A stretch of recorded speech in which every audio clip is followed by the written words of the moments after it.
Hello, leaders. Hey, this is Paul Grau, and welcome to Run to Your Leadership Challenges, the daily show that equips leaders and entrepreneurs to achieve their greatest potential.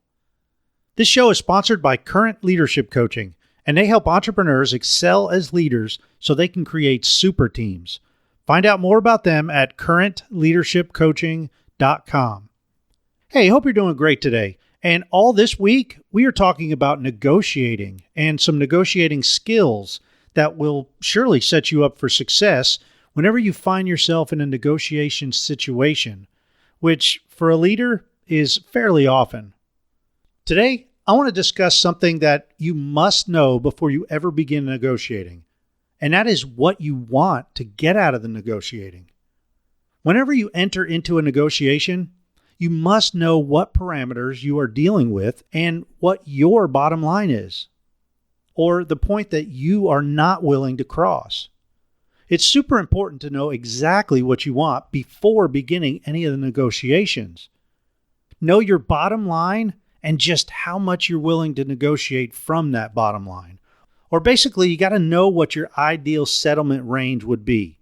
And that's the distance between your bottom line and your negotiating limit, and is what I refer to as your acceptable zone. For instance, if you're selling a car and it's listed for $20,000, you need to decide before you ever get into any kind of negotiation with a potential buyer just how low that you're willing to go on the price. This is your bottom line.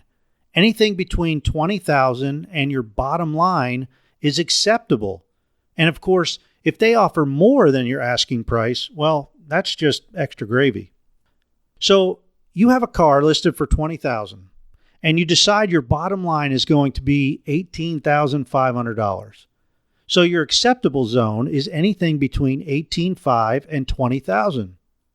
Now this is where negotiating gets interesting, and I'll explain it using the car example. Now the potential buyer shows up and will most likely have his or her own acceptable zone. And if that zone is around the same as yours, man, the negotiation should be fairly easy. However, each side's don't usually just volunteer their zones of acceptance because they want to get the best deal for themselves. So the potential buyer offers you $17,000 for the car. And now it's your turn to counteroffer.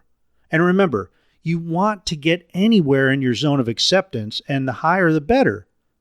You may counter at $19,000. And this goes on and back and forth until you reach a decision. However, remember that you always want to land in your acceptable zone. So here's a question. What happens if the potential buyer is only willing to go as high as $18,000 and your bottom line is $18,500? Well, this is where you have a choice to make. And if you are firm on your bottom line of, say, $18,500, well, you can end it right there. And you could say you're sorry, but $18,500 is your bottom line.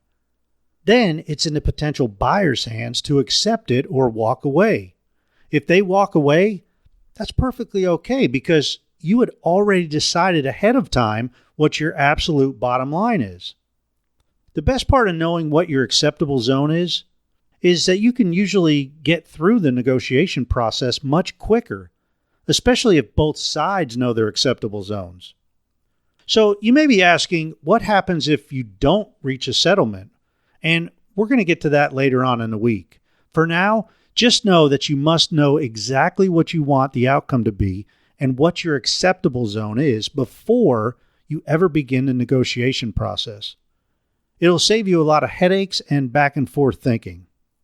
Hey, I want to tell you about a very special announcement that is going to rock your leadership world. Current Leadership Coaching is opening up their very own leadership training site that will offer leadership training, group coaching, and a community of like-minded leaders who want to continuously grow their leadership skills just like you do. This site will open up on my birthday, this Wednesday, October 14th, and the availability window to get in will only be about a week long or until October 21st. If you are interested in more info or if you want to get on the waiting list to hold your spot, please go to currentleadershipcoaching.com/current. That's CURRENT. And you can also find a direct link to that page in today's show notes. Hey, as always, we greatly appreciate you for listening, and I hope you have a great rest of your day. Until tomorrow, run to your challenges.